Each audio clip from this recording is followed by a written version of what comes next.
بسم اللہ الرحمن الرحیم.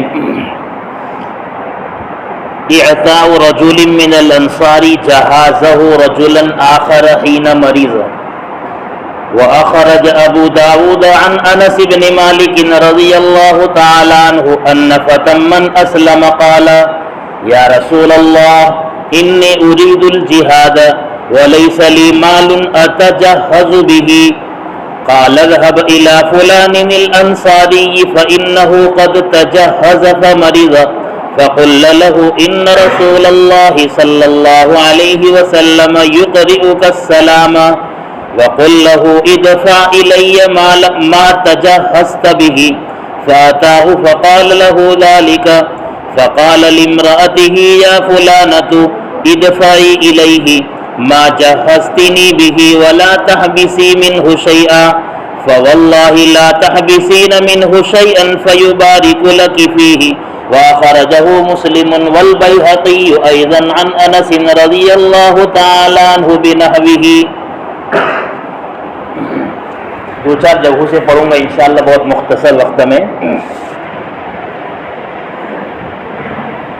اس مضمون میں یہ بات سمجھائی گئی ہے کہ کوئی آدمی اللہ کے راستے کے لیے تیار ہوا ہو سارے سامان کے ساتھ اور کوئی عذر آ جائے تو وہ اپنی ساری تیاری دوسرے کے حوالے کر سکتا ہے، بلکہ اسے کرنی چاہیے. سارا خرچہ ٹکٹ وغیرہ کا جو بھی کرنا تھا وہ کر لیا، کوئی عذر آ گیا اب وہ نہیں جا سکتا تو یہ رقم کسی اور بندے کے حوالے کر کے فائدہ اٹھا سکتا ہے. شریعت میں اس کی گنجائش ہے اور اس کا بڑا بینیفٹ ہے، اس کا بڑا نفع ہے. یہ ہمارے معاشرے میں بات نہیں ہے تو میں نے بہت اچھے ٹاپک آپ لوگوں کے فائدے کے لیے اور میرے فائدے کے لیے منتخب فرمائے ہیں. دیکھیے روایت کیا کہتی ہے. حضرت ابو داؤد حضرت انس بن مالک رضی اللہ تعالیٰ عنہ سے روایت کرتے ہیں کہ ایک مسلمان نوجوان قال نامدار کے پاس آیا اور اس نے آ کر کہا ہے اللہ کے رسول میں جہاد کا ارادہ رکھتا ہوں لیکن نہیں ہے میرے پاس مال کہ میں اس سے جہاد کروں. تو نامدار نے فرمایا جاؤ فلاں انصاری کے پاس، اس لیے کہ انہوں نے تیاری کی تھی لیکن وہ بیمار پڑ گئے. خالی جانے کا نہیں کہا، ساتھ میں یہ ادب بھی سکھا رہے ہیں. جا کر کہنا ان سے کہ نامدار آپ کو سلام عرض کر رہے ہیں. بات کہنے کا سلیقہ، نامدار آپ کو سلام عرض کر رہے ہیں اور کہنا ان سے جا کر کہ دے دو مجھے وہ سامان جو تم نے تیار کیا ہے. یہ ترتیب بتائی جانے کی. چنانچہ وہ آدمی آیا ان کے پاس، انصاری صحابی کے پاس، اور ان سے وہ ساری بات کہی جو نبی علیہ السلام نے فرمائی تھی. فقال لامرأته، بہت پتے کی بات آ رہی ہے، فرمایا انہوں نے اپنی بیوی سے. ہمارے دماغ میں کیا آیا کہ بیوی سے کیا پوچھا ہوگا؟ ہمارے دماغ میں سوال آیا نہیں، میرے دماغ میں بھی جب پڑھ رہا تھا وہی سوال آیا تھا، لیکن بات دوسری ہے، وہ نہیں ہے. انہوں نے اپنی بیوی سے کہا اے فلانی، پتہ چلا کوئی نام ضروری نہیں اور نام بھی لے سکتے ہیں اور دوسرے پیار بھرے نام بھی رکھ سکتے ہیں. اے فلانی دے دے تو اسے وہ جو تو نے تیار کیا ہے میرے لیے، دے دے تو اسے جو تو نے تیار کیا ہے میرے لیے اور اس میں سے ذرا بھی روک کر مت رکھنا. پتہ چلا تیاریاں عورتیں کیا کرتی تھی مردوں کے لیے، تیاریاں اس زمانے میں عورتیں کرتی تھی مردوں کے لیے، تو لا محالہ اس کو ہی کہنا پڑے گا.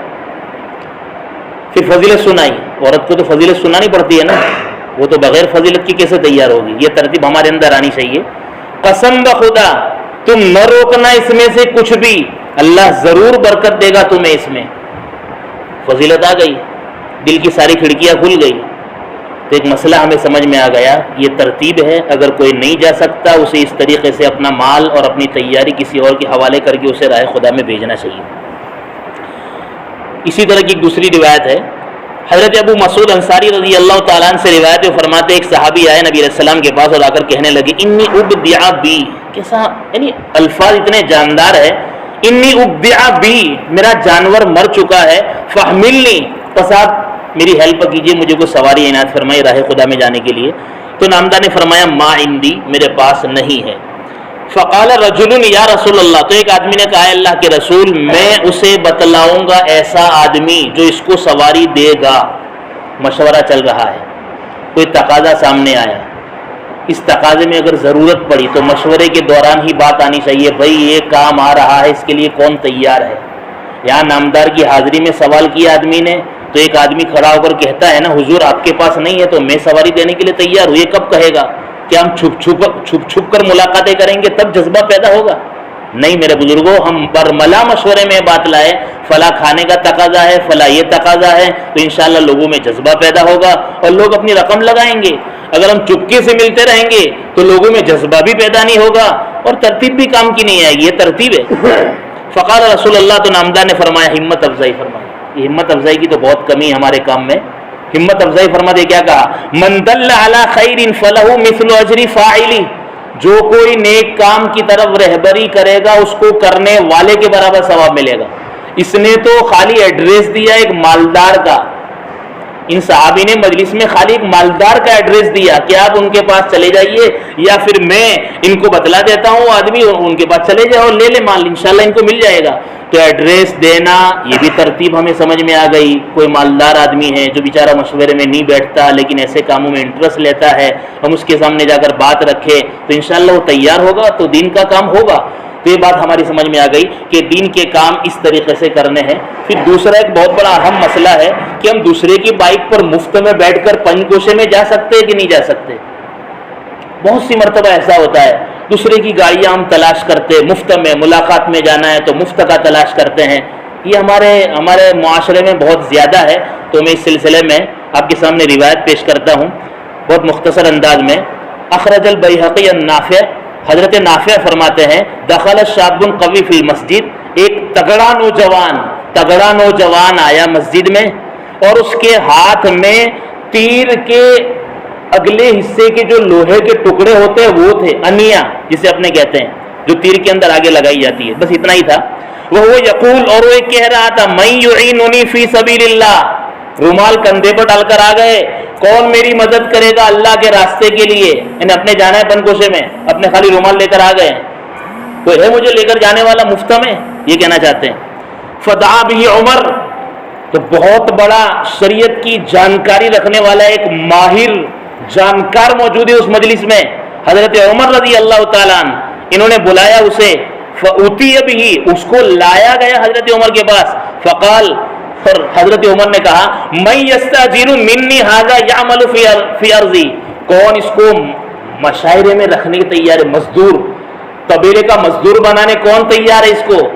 بہت ڈائریکٹ بات یہ کر دی ہے، پوچھا نہیں، یہ تربیت کا طریقہ ہے۔ کس کو؟ تگڑے نوجوان کو کہا جا رہا ہے جو یہ اعلان کرتا ہے کہ اپنے جانا ہے اللہ کے راستے میں لیکن اپنے پاس کچھ بھی نہیں ہے، تو کون ہیلپ کرے گا؟ تو کیا کہا، کون مزدور رکھے گا اس کو اپنے کھیت میں؟ فقال رجل من الانصار، تو ایک انصاری صحابی کہنے لگے، انا یا امیر المؤمنین، بادشاہ سلامت میں تیار ہوں۔ حضرت عمر نے فرمایا، بکم، کتنی اجرت میں آپ ماہانہ اس کو منتھلی کتنا دو گے آپ اس کو؟ فرمایا بکذا کذا، اتنا دوں گا۔ تو حضرت عمر نے فرمایا، خود فانطلق، لے جاؤ اور لے لو اور اپنے گھر لے جاؤ اسے۔ فعمل فی ارض الرجل اشہرا، اس آدمی نے اس صحابی کی کھیتی میں یعنی زمین میں چند مہینے کام کیا۔ ثم قال عمر للرجل، پھر حضرت عمر نے اس آدمی سے کہا، ما فعل اجیرنا، ہمارے مزدور کا کیا ہوا؟ یہ پیچھے نگرانی بھی رکھی، دیکھو تربیت ایسے نہیں کہ جماعت بیچ دی اور پتہ نہیں آگے بیچاری کیا کر رہی ہے، کہاں پہنچی ہے، یہ انکوائری ہم نہیں کریں گے تو نقصان ہوگا۔ یہاں دیکھو تربیت کے لیے بھیجا طبیلے میں، کھیت میں، پیچھے ساری انکوائری بھی ہو رہی ہے، یہ محبت ہے اور یہ تربیت کا طریقہ ہے۔ قال صالح یا امیر المؤمنین، ٹھیک ٹھاک ہے بادشاہ سلامت۔ قال، حضرت عمر نے فرمایا، لاؤ ان کو میرے پاس اور اس ساری اجرت اور مزدوری کو جو اس کی جمع ہوئی ہے۔ چنانچہ وہ صحابی ان کو لے کر آئے اور درہم کی ایک تھیلی بھی لے کر آئے ساتھ میں۔ فقال، پھر حضرت عمر نے فرمایا، خذ هذه، لو اسے، فإن شئت فلان اخذ وإن شئت فاجلس، اگر چاہو تو اللہ کے راستے میں جہاد کے لیے چلے جاؤ یہ پیسے لے کر، اور اگر چاہو تو عزت کے ساتھ گھر بیٹھ جاؤ۔ یہ میرے بزرگوں ترتیب ہے شریعت کی۔ ہمیں اپنے مال سے اور اپنے پیسوں سے اللہ کے راستے کے کاموں میں آگے بڑھنا چاہیے۔ یہ مزاج ہمارا نہیں ہونا چاہیے کہ ہم کسی پر ڈیپینڈ کریں اپنے آپ کو اور کسی کے تابع اپنے آپ کو رکھے۔ یہ بات اس حدیث سے ہمارے سامنے آ گئی۔ دیکھو بہت الگ الگ باتیں ہیں ساری۔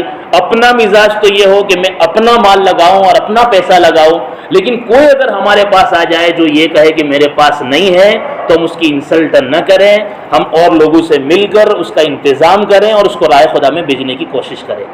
تو عمل کریں گے نا بھائی؟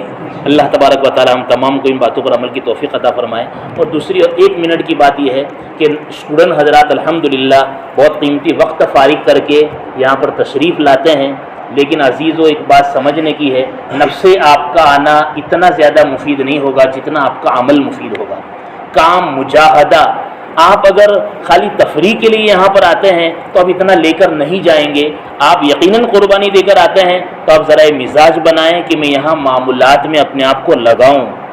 اتنا برا منظر لگتا ہے، یہاں نماز اذان ہو رہی ہوتی ہے اور اذان کے بعد کافی 15-20 منٹ کا وقت ہوتا ہے اور ہمارے حضرات ادھر ادھر گپ شپ میں رہتے ہیں، نہ مسجد میں کوئی آ کر سنت غیر موقدہ پڑھتا ہے، نہ قرآن کی تلاوت کرتا ہے، نہ اور معمولات میں اپنے آپ کو لگاتے ہیں۔ عزیزو یہ بات دیر پا رہنے والی نہیں ہے، آپ اگر ٹکنا چاہتے ہیں تو اپنے معمولات بنائیے، اپنا ایک شیڈول بنائیے کہ مجھے اتنا قرآن پڑھنا ہے، اتنی تسبیح پڑھنی ہے، اور خاص طور پر جب ہفتے میں 1 دن آپ فارغ کر کے یہاں پر آتے ہیں تو بہت ذمہ داری کے ساتھ آپ پر یہ عائد ہوتی ہے بات کہ آپ بہت توجہ کے ساتھ ایکسٹرا معمولات بھی آپ پورا کرنے والے بنیں۔ کیوں؟